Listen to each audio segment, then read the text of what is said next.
जय हिंद स्टूडेंट्स, बच्चे लोग आप लोग कैसे हैं? I hope you all are fit and fine and are in very high spirits, right? So today students, we are going to discuss a very interesting topic, and that is impulse. Impulse received during an impact. So what impulse actually means? We'll discuss it qualitatively as well as we'll discuss it quantitatively. And then we will also discuss the law of conservation of momentum along with its mathematical verification and some few applications, right? So let's start with the concept of impulse.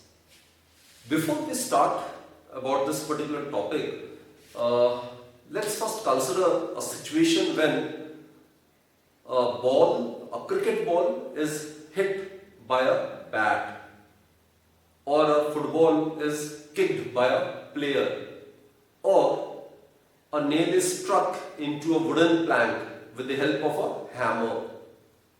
Students, imagine all these conditions, right? I repeat, a cricket ball being hit by a bat, or a football which is being kicked by a player, or a nail which is being struck inside a wooden board with the help of a hammer. These are the cases where the impact of the force, it lasts or it stays for a very short duration of time, and also during that short duration of time the force of impact is not constant, isn't it? So these are the cases where first the force of impact stays for a very short duration,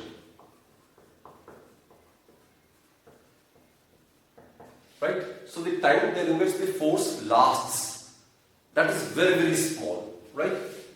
And second is the force is varying, it's not constant, the force is varying, it varies with time. So independently we can't measure time and we can't measure this varying force independently. So basically, if you plot a graph between force and time, so it should be somewhat like this. The force of impact when a hammer is made to strike a nail, then that force, it varies with time. And this time span, it is very small. It can be represented by del t. This is the symbol for del. It is represented to symbolize very small, vanishingly small, or infinitesimally small. So during this very small span, or during this very small interval of time, the force, it varies. It is not constant. So it won't be possible for us to measure this varying force or to measure this very short duration of time during which the force lasts. Isn't it, students? So what we do is, we consider an average force. Suppose this is the average force. This is the average force. This varying force can't be measured. So conveniently we consider the average force. Now it is found that this quantity, which is the average force, multiplied by the time during which this average force lasts, it is very convenient to measure this physical quantity. And student, this physical quantity is known as impulse. This is known as impulse. So, point to be noted is that the impulse received during an impact by a body may be quantitatively defined as the product of the magnitude of this average force and the small duration of time during which this force lasts. So this is how impulse can be quantitatively defined. There is another definition as well, which after deriving the mathematical part, then I will try to state it, right? So what about its SI unit then? The SI unit of force is Newton. The SI unit of time is second. So the SI unit of impulse is Newton second. Right? Also, Newton, as you are aware, it's a unit of force. Force is mass into acceleration. You are aware of this. 1 Newton is 1 kg meter per second square. Therefore, SI unit of impulse is kg meter per second square multiplied by second. So what we get is kg meter per second. Per second square multiplied by second will be left with per second. So this is the SI unit of impulse. Right, students? So again I repeat, there are certain instances like when a cricket ball is being hit by a bat, then what happens is the force of impact that lasts for a very short duration of time, and the force I am talking about that also varies with time. So this is how it is graphically represented, the variation of force with time. So we can't measure this varying force independently. So for conveniently, what we consider is we consider the average force during this short span of time. And in such a case, the product of this average force and the short duration during which this force lasts, that physical quantity gives us impulse. So impulse received during an impact is defined as the product of the magnitude of the average force and the short duration of time during which the force lasts. And SI unit of impulse is kg meter per second, right? It's same as that of momentum. So we will see the relationship between impulse and momentum.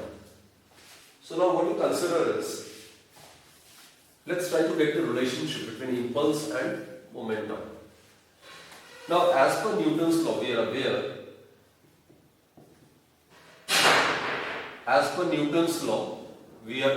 that this average force, it is given by mass into acceleration, right? It is given by mass into acceleration. It is given by mass. What is acceleration? It is the time rate change in the velocity. Suppose v is the final velocity, u is the final velocity, u is the initial velocity, and this change is taking place in very short duration of time, del t. Del t is this very small duration of time during which its velocity changes from u to v, right? So you can substitute this F average over here. Therefore, impulse, it will be given by m v minus u divided by del t multiplied by del t. So del t cancel out. So what we are left with is v minus u, which is mv minus mu. Therefore, students, impulse is equal to m into v, mass into final velocity. That we are aware, it is the final momentum of the body. Momentum, as you are aware, linear momentum, it's denoted by small letter p.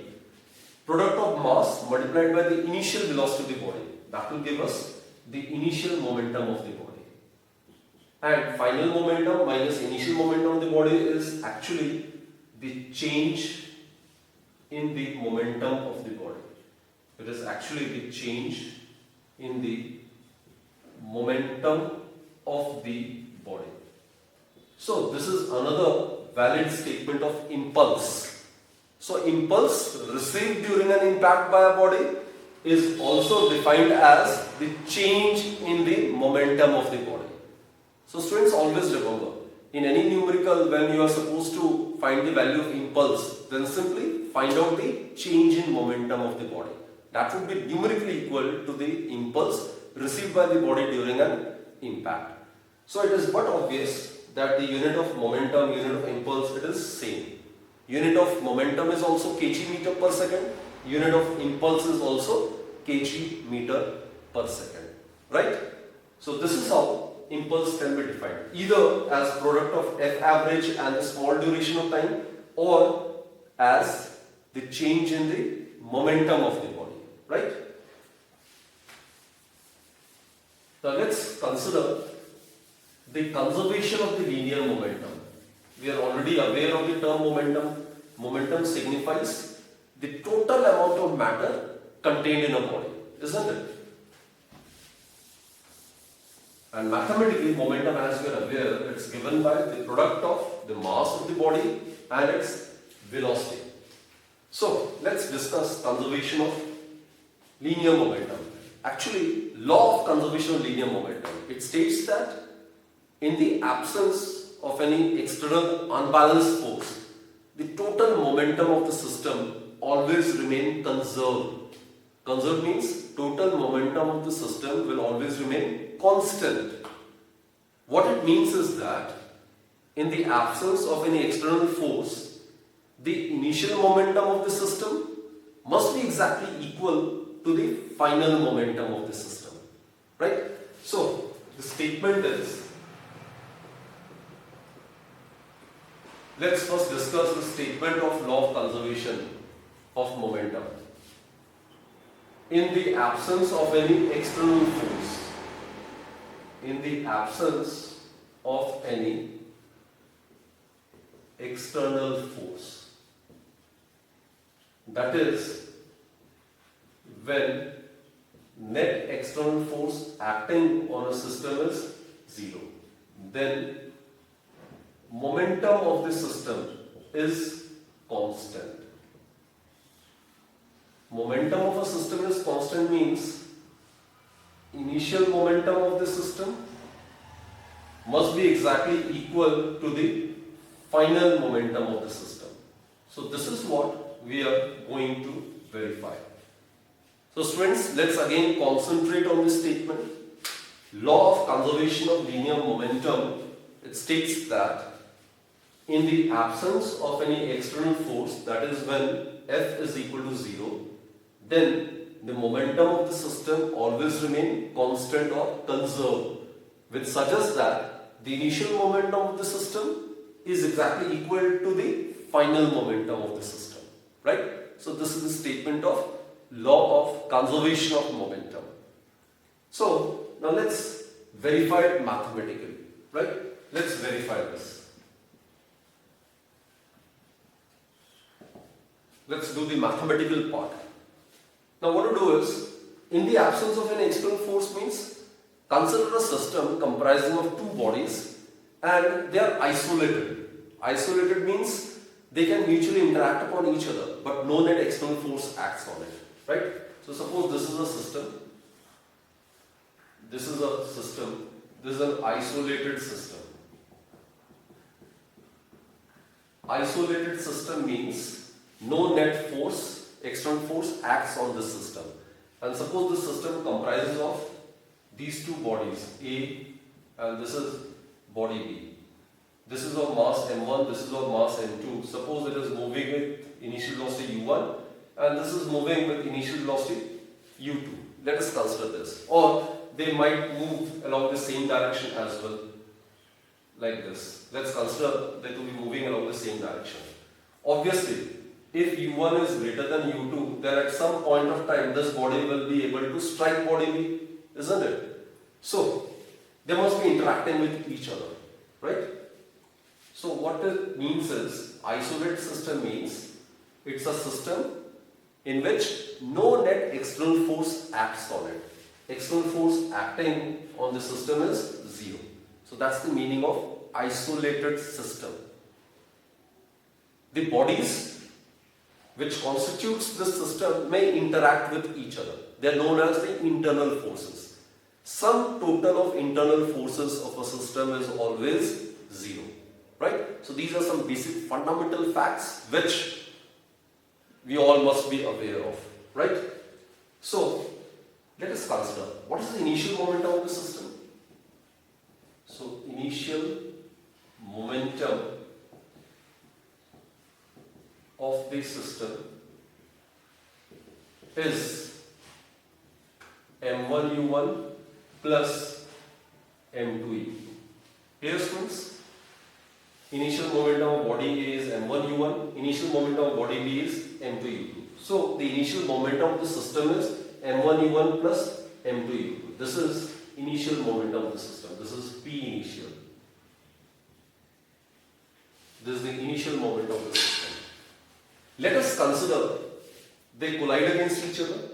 if u1 is greater than u2, which are considered, then at some juncture, at some instant, body A will strike body B, isn't it? So suppose this is the scenario. After collision, suppose body A acquires final velocity v1 and body B acquires final velocity v2. This is before collision. This is suppose before collision.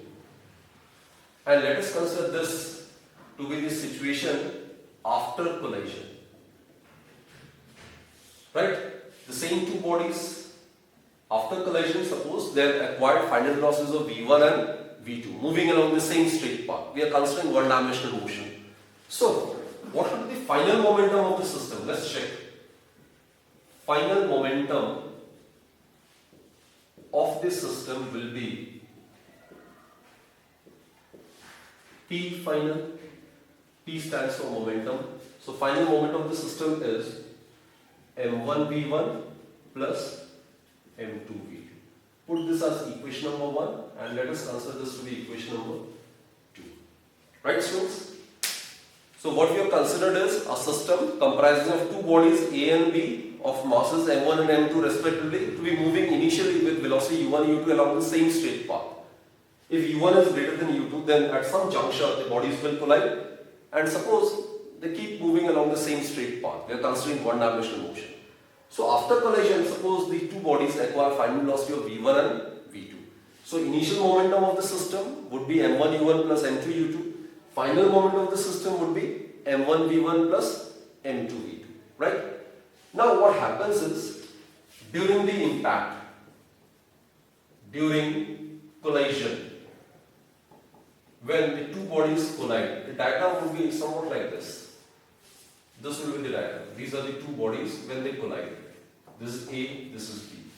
This is of mass m1, this is of mass m2. Suppose they collide, and for a very short duration of del t. Del t is the time during which they collide, right? So they will exert force upon each other.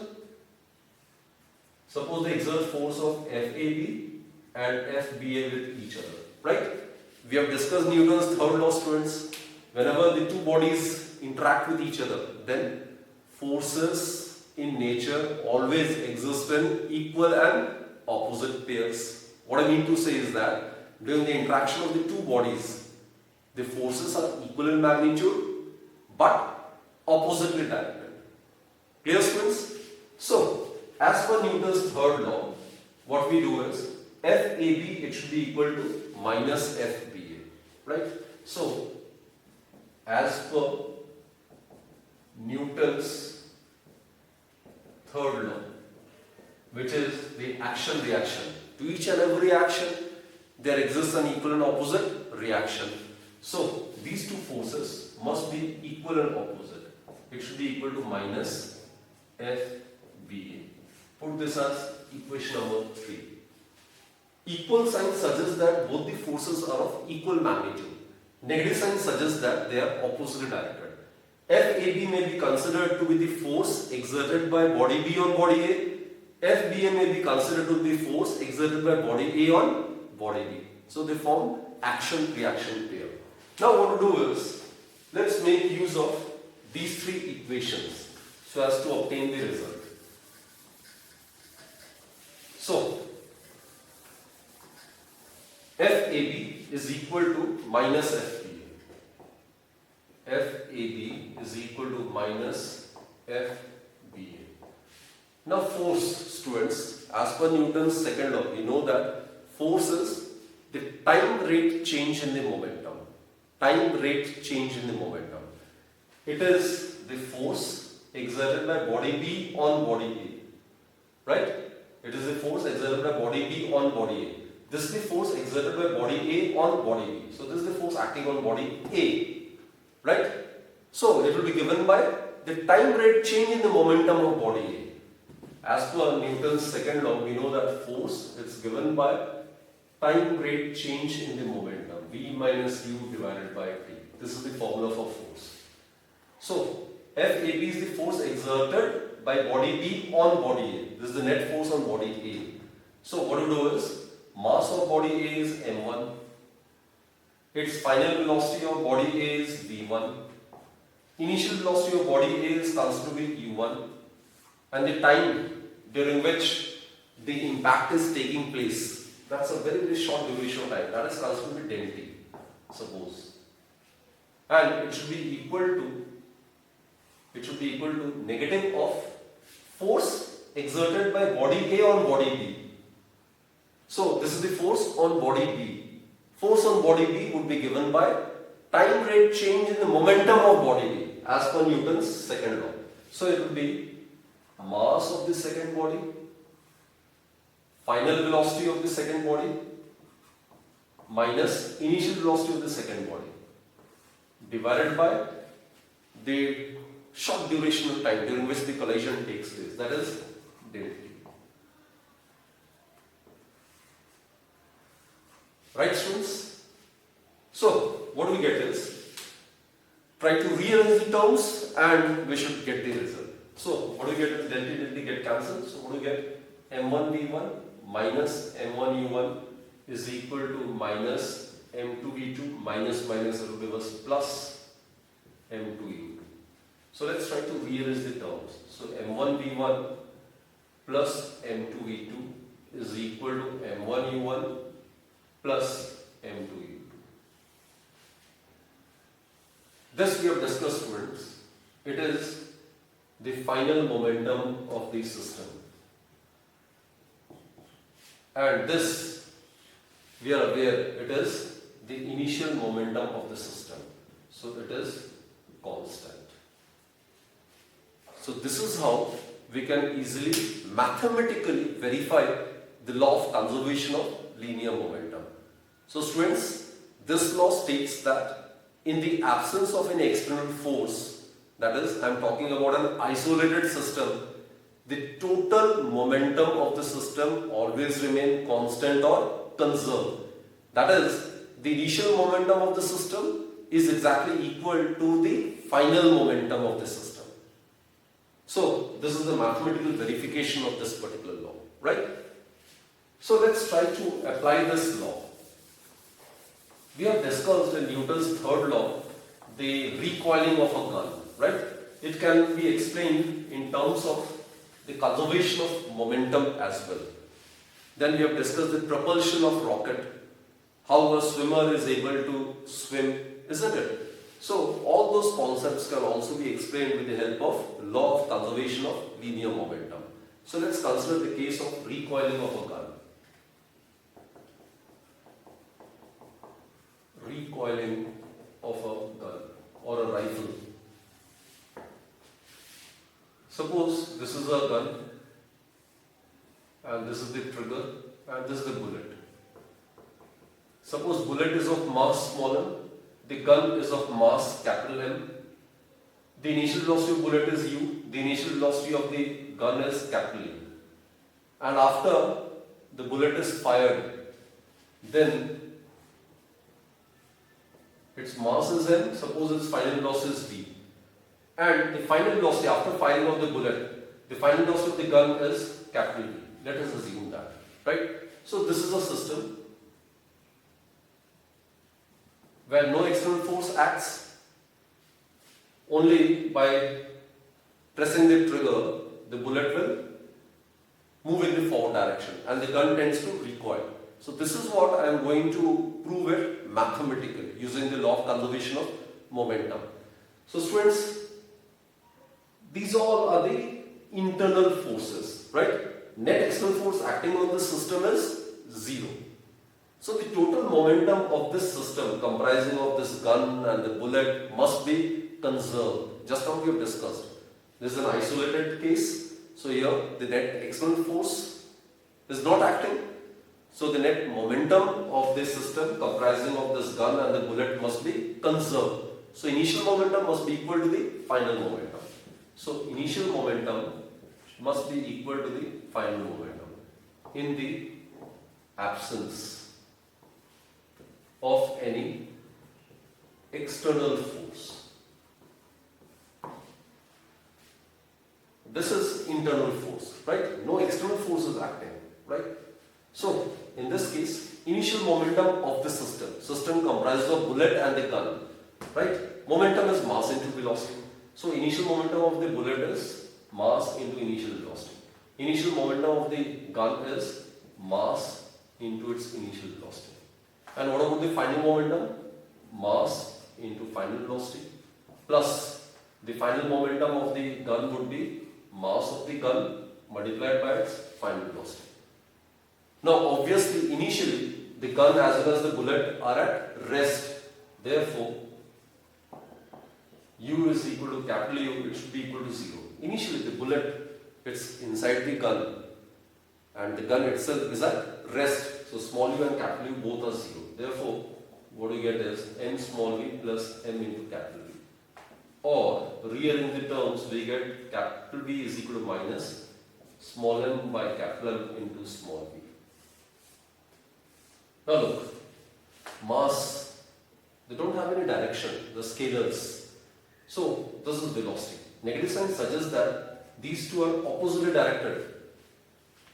The negative sign is suggesting the very fact that if the bullet moves in the forward direction, suppose towards the positive x direction, then the gun will move towards the negative x direction. And this phenomena is known as recoiling of gun. So this negative sign here suggests that the gun tends to exert a force in the backward direction. The bullet moves in the forward direction, the gun will exert a force in the backward direction. And that backward jerk, that is known as recoiling of the gun. So this is one of the application of law of conservation of momentum. Similarly, the propulsion of rocket, it's also a very interesting topic that can also be explained on the basis of conservation of momentum. But that topic will deal it separately. So students, I hope in this particular lecture we have discussed these three topics. The concept of impulse, its SI unit, its relation to the change in the momentum, right? Then we have discussed the statement of the law of conservation of linear momentum, its mathematical verification, and this application of recoiling of gun. So I hope students you have understood the topic. So do study well and we'll continue in the next lecture then. Right? Till then, do take very good care of yourself and thank you.